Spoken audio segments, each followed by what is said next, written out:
Have you ever been lying in bed, completely exhausted, ready to sleep, and suddenly your brain says, "Hey, remember that embarrassing thing you did 3 years ago?" And you're like, "No, absolutely not. We are not doing this tonight," but your brain doesn't care. Suddenly, you're back there, standing in front of everyone, saying the wrong thing, making that awkward mistake. And somehow, your brain has upgraded the memory to 4K Ultra HD. You can barely remember what you had for lunch yesterday, but your brain remembers the exact facial expression you made when you accidentally waved back at someone who wasn't waving at you. And now, you're staring at the ceiling, wondering if everyone who witnessed it still thinks about you. Here's the uncomfortable truth: they probably don't, because while you're replaying your most embarrassing moment, everyone else is probably replaying theirs. So why does your brain keep dragging you back into moments you desperately want to forget? Is your brain secretly trying to torture you? No. In a weird way, your brain may actually be trying to protect you. And once you understand why it does this, those random 2 a.m. cringe attacks suddenly start making a lot more sense. Your brain isn't designed to make you happy every second. Its first job is much simpler: keep you safe. For thousands of years, remembering danger could literally save your life. If something bad happened, your brain wanted to remember it. Not because it enjoyed watching you suffer, but because it wanted to prevent the same thing from happening again.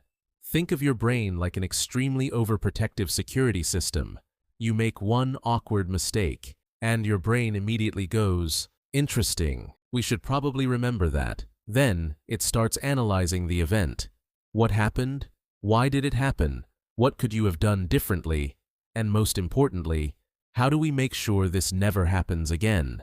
The problem is, your brain isn't always very good at knowing when the lesson is finished. So instead of saying, "Okay, lesson learned," it sometimes says, "Let's review the footage one more time." And this is where things get interesting. Your brain doesn't just remember events, it remembers emotions. That's why remembering embarrassment can make you feel embarrassed all over again. The event is over, the people are gone, but your brain can recreate the emotional experience in seconds. It's almost like your mind has a time machine, but unfortunately, it only seems to have a go backward button. And here's another reason these memories can hit so hard: attention. When you're busy during the day, your mind has hundreds of things competing for attention: messages, school, work, conversations, noise. But at night, everything gets quiet, and suddenly, your brain has room to open the old files. That's why the memory you ignored all day can suddenly appear when you're trying to sleep. Not because you're secretly obsessed with embarrassing yourself, but because your brain finally has enough quiet to process what it postponed. So what do you do when the cringe memory appears? The first instinct is usually to fight it. Stop thinking about it. But ironically, that can make the thought even more noticeable. Instead, try something surprisingly simple. Notice it. Don't argue with it. Don't investigate every tiny detail.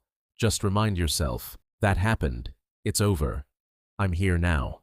Because the goal isn't to erase every uncomfortable memory. The goal is to stop treating every memory like an emergency. You made a mistake. You learned something.